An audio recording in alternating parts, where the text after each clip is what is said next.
that evening. Now, Ross said he would be blissfully brief, and I'm going to be happily hasty. How's that? Thank you for having me here. I've been going around the state talking to small businesses and finding out what their needs are and what can Connecticut do to make it better for them. I met with 10 manufacturers last week. They were second and third generation. They live locally, but they sell globally. And you know what they said? The most important thing to them? They said, get government out of our way. They said, we live here and we work here because we love the quality of life that Connecticut offers. We don't have to stay here. So I asked further. I said, well, isn't there something? And, of course, they then brought up energy costs and said, it's so hard to compete because our energy costs are so much higher than other states. And then we talked about taxes. And then they said, they're trying to stimulate jobs by reducing the payroll tax. And they go, we're not going to hire anyone because our payroll tax is limited, lowered this much. We're going to hire when we have business and we need to hire. And so, it was a really energizing day because they're good guys. They were all 10 guys, and their dads were there. Sometimes it was the 2 generations. And it made me believe that, we do have something special here in Connecticut. It's why I live here. It's why I want my kids to come back and live here.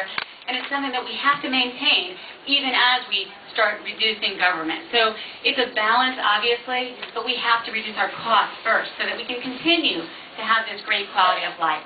So thank you for having me. I met with Katie Stevens the other day, and she was a candidate for American Idol. Remember her? And I said, do you have any tips on my running for lieutenant governor? And she kept going, too big. Anyway, thanks for having me. Thank you.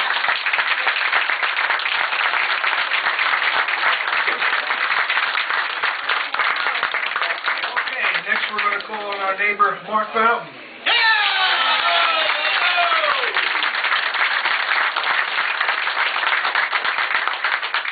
Thank you very much. It's my pleasure to be here this evening. It's great to see some old friends and some new friends.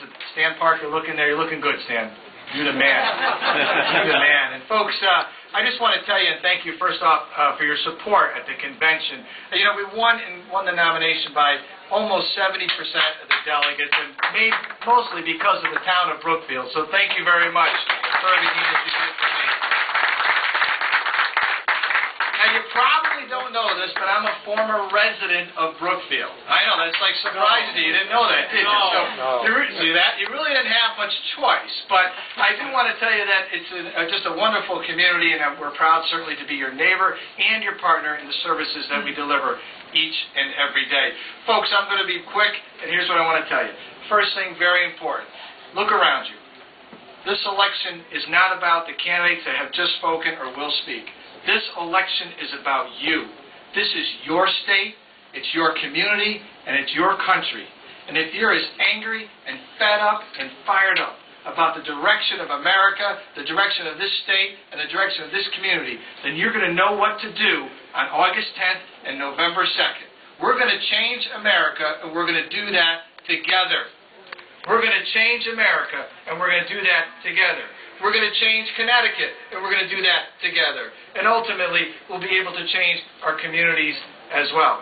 Now, I know that some of the gubernatorial candidates are here, so I want to let them get up and speak because they've doing such a phenomenal job out in the stump. And they've heard my little stump deal about rolling down the windows. I hope I did that when you got me to the next one. Okay, good. Got a good friend from that Connecticut. I did one for GMV, Mark. Yeah, good. With the GMV as well. But, there's 2 statistics I want to point out to them. I can tell you that, Danbury is the safest city in Connecticut, one of the safest cities in the United States of America.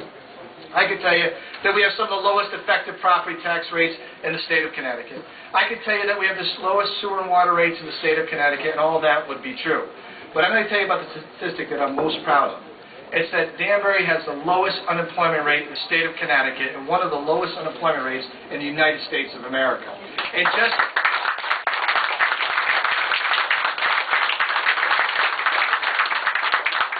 last Friday, our latest labor statistics came out. Danbury actually created jobs in the last month and the last quarter. Our unemployment rate dropped again, so to 7.3%. So the fact of the matter is that we're doing it right in Danbury. I want to bring those same skills for the state of Connecticut. I want to revitalize our economic development strategy. I want to redesign state government. And I want to rethink the future and role of government in Connecticut. This is the greatest state and the greatest country on earth. So today I ask that you join me, that you vote for me on August 10th, and I'll be here to cut your grass and clean your windows and do whatever else it would take. Thank you very much. God bless America.